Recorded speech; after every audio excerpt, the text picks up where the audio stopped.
Following Evolution's beatdown of the Shield last week, the Hounds of Justice sent the message that they're still standing, and not only are they not running from Evolution, but they plan to run through them. We saw that plan executed all throughout the night on Raw, with the Shield mowing through backstage officials, crowds, and many of their fellow roster members just to get their hands on Evolution. When everything was said and done, against all odds, the Shield stood tall.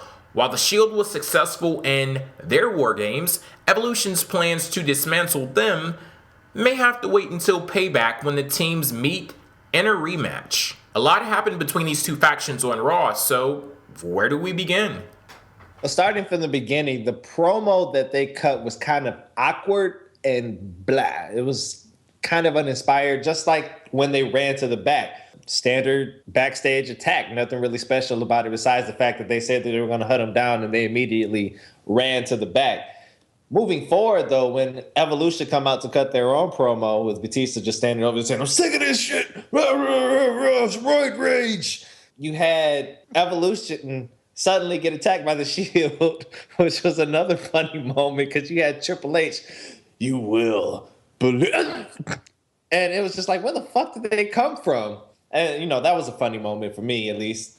And then when you had the match, which was an okay match between Batista and Roman Reigns that degenerated into the Shield versus Evolution again, that just degenerated into the Shield beating the ever-loving shit out of anyone and everyone that came to the ring. It was incredible. You had the Shield is getting the full-blown Roman Reigns treatment. Well, it might as well be the Roman Reigns treatment now, but it's the Triple H treatment where they're just, talking about getting fed the entire roster. I mean, shit. Roman Reigns just broke away from everybody and landed the spear, and they just grabbed the chairs and beat the shit out of everyone. I don't know what to think about this. I don't know if this is pushing too much on the Shield too soon, that they can do anything, but it was definitely an entertaining segment to watch to close out the show. And on that note, having the WWE Network and watching the backstage pass was worth it just to see the spear that Roman Reigns laid on Justin Gabriel. That was Heath Slater. Whoever the fuck it was, it doesn't matter. It was that jobber-ass dude with the ginger orange hair that was in the WLC match because he didn't have shit else for him. Who the fuck ever. It was one of those old Nexus dudes. Tell us how you really feel. So as far as the opening segment to Raw goes, I actually thought it was okay. Besides one individual, Mr. Seth Rollins. This dude needs to get to the friggin' point when he's cutting a promo. This guy will talk like he's in a real conversation with somebody. He doesn't actually cut a promo, it feels like. He just feels like he's just kind of in a conversation with one singular person, and it's like, yeah, we got shit to do here. Can we just cut to the chase, cut a wrestling promo, please? Kind of bugs the shit out of me. But anyway, throughout the night, they were attacking Evolution. It was entertaining.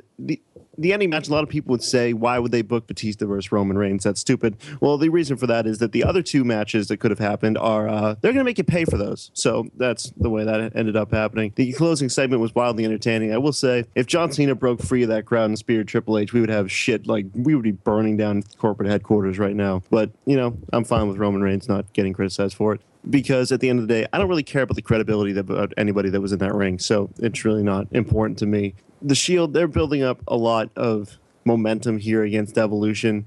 And it's interesting to see where they'll go going into Payback. I'm excited for the rematch. I would like it to get some sort of stipulation, maybe shake it up a little bit, but we'll see where we head. Overall, I'm liking the feud right now. I'm liking how they have given the Shield a reason to want to face Evolution again. Overall, an entertaining stuff, and I'm ready to go into Payback for what should be the show's main event. Yeah, that Seth Rollins promo was pretty awkward, and that sucks because he's my favorite out of the Shield. I like his moveset. His moveset is so amazing. I noticed a trend. I noticed this a long time ago, but why is it that the best in-ring workers suck on the mic? At least not all of them, but a good majority of them. You're just opening the door for a CM Punk reference, aren't you? I did not do that. The same thing. Yeah, I was thinking about, you know what, just continue. You were trying to be in the video, weren't you? Yeah, I was just trying to be in the video. Yeah, I did not do that on purpose. But anyway, I think they saved themselves. Roman Reigns did his thing, just not really saying too much, but it was effective. I like the storyline and all. I don't want to see the same 6-man tag match. Call me Vince Russo, but I want a gimmick attached to it. I only want to see this match one more time, and if we do it, we gotta do it big. I want to see these guys kick the crap out of each other with weapons. War Games. That was so corny.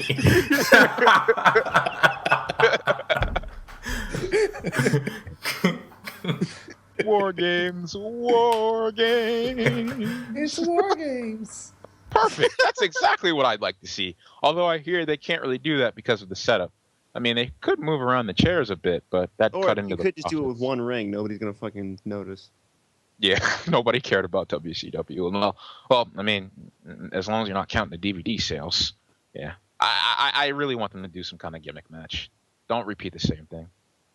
I loved every bit of action we got from Evolution and The Shield on Raw. There were 3 beatdowns, and while some may possibly consider that overkill, each had its own identity, which made them unique. You had the fiery brawl that kicked off the show, the sneak attack where the Shield came completely out of nowhere to ambush Evolution. That was cool, and then they closed the show with it looking like the Shield was outnumbered, but they flipped the script, cleared the ring, and kicked ass like only they could. So that was great stuff there. One thing that I do kind of question is the rematch and how it came about. Correct me if I'm wrong, but the Shield beat Evolution at Extreme Rules, right?